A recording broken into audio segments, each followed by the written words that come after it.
Hey guys, and welcome to a super delayed edition of Quick Bits.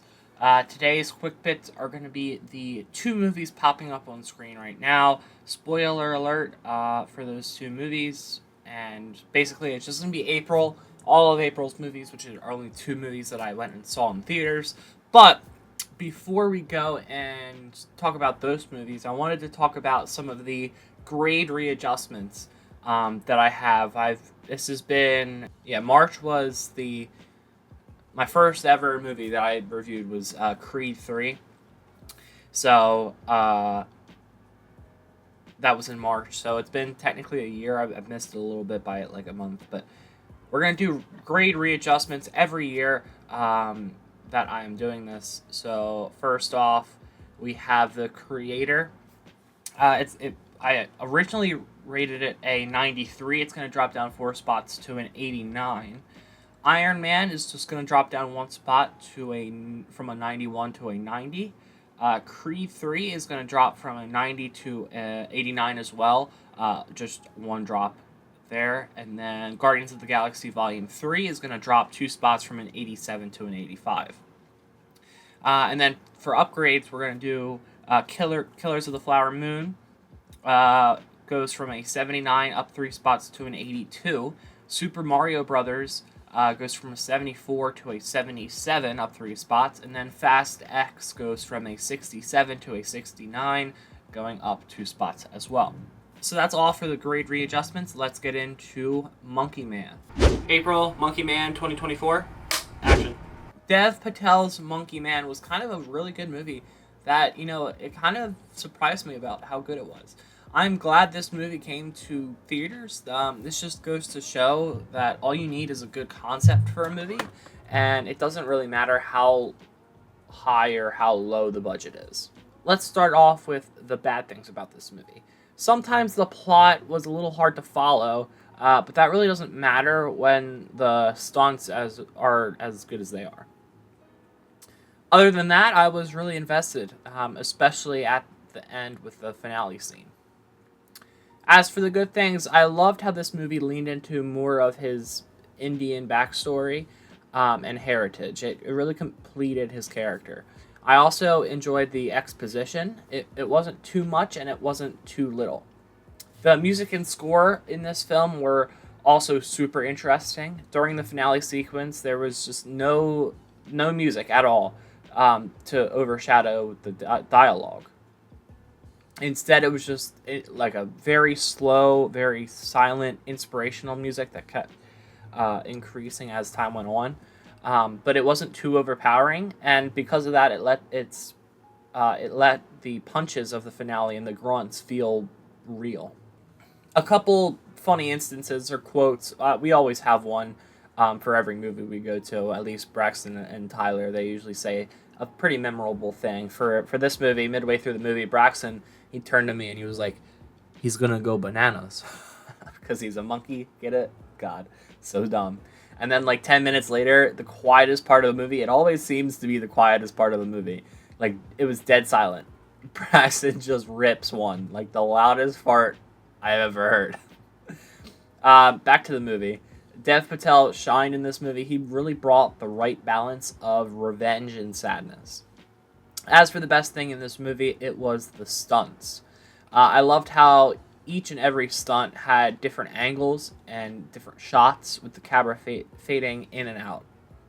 The choreography was also just unmatched. Every fight felt like it would happen in real life, and every fight just felt realistic. For example, that one scene where he tried to jump out the window, but it just gets rejected. How he gets disoriented midway through the fight, and how he can't like overpower people the same way John Wick does, but he still like wrecks other people.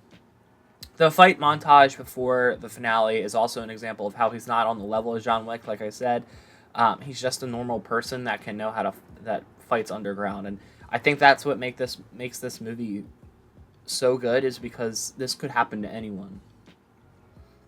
As for the grade, I'm going to give it an 84, which does make it on the top 10 list of action, right behind Guardians of the Galaxy Volume 3. April, Civil War, 2024, action. A24's Civil War was scarily realistic to real life. Let's talk about what didn't work. Not much, really. Maybe the fact that it was too realistic, but I feel like that also works as a strength.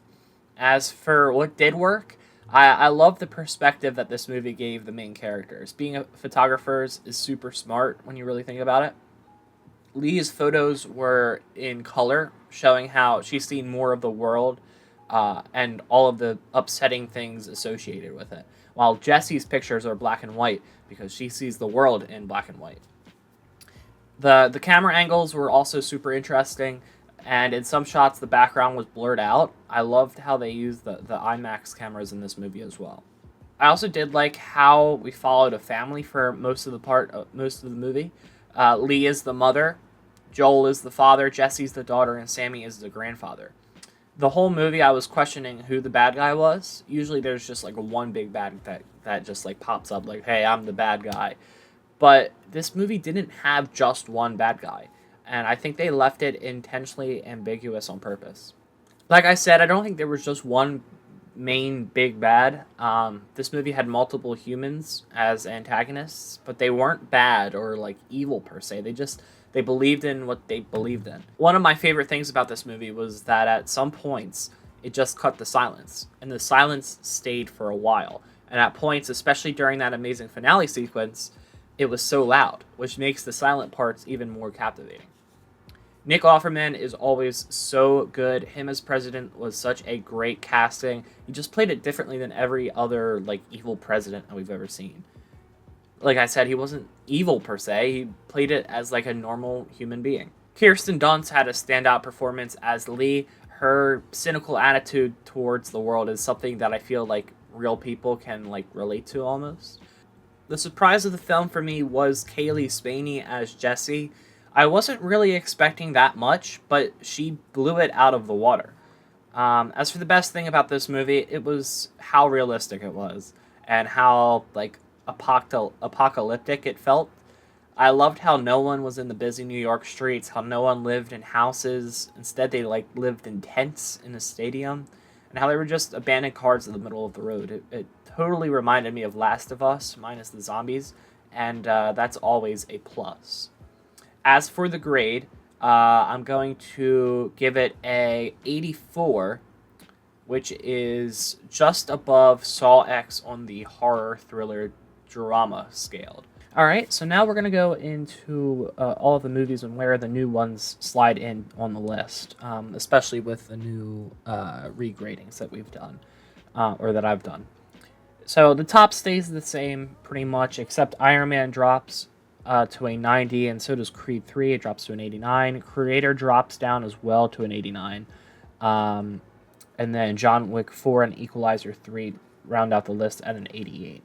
Action changes as well. Iron Man is a 90, Creator is an 89, Creed 3 is an 89. Guardians of the Galaxy Volume 3 dropped to an 85, and then Monkey Man slides in, makes the list at an 84.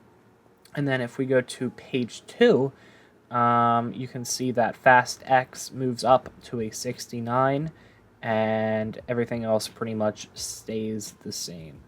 And then if we go to the drama, thriller, horror scale, Civil War slides in at 2 right there, right after Oppenheimer. And then Killers of the Flower Moon moves up to an 82, and that is about it for that little genre there. Animation, nothing really happened here. Super Mario Bros. Still in last place, but we did move it up to a 77. So that's going to be it for the video. Thanks, guys, for watching. I will be back at some point for the May quick bits with, I think it was Fall Guys, Planet of the Apes, Garfield, and Furiosa, possibly. If, as well. If was a really good movie. So, yeah, I will see you guys whenever I decide to post the June quick bits.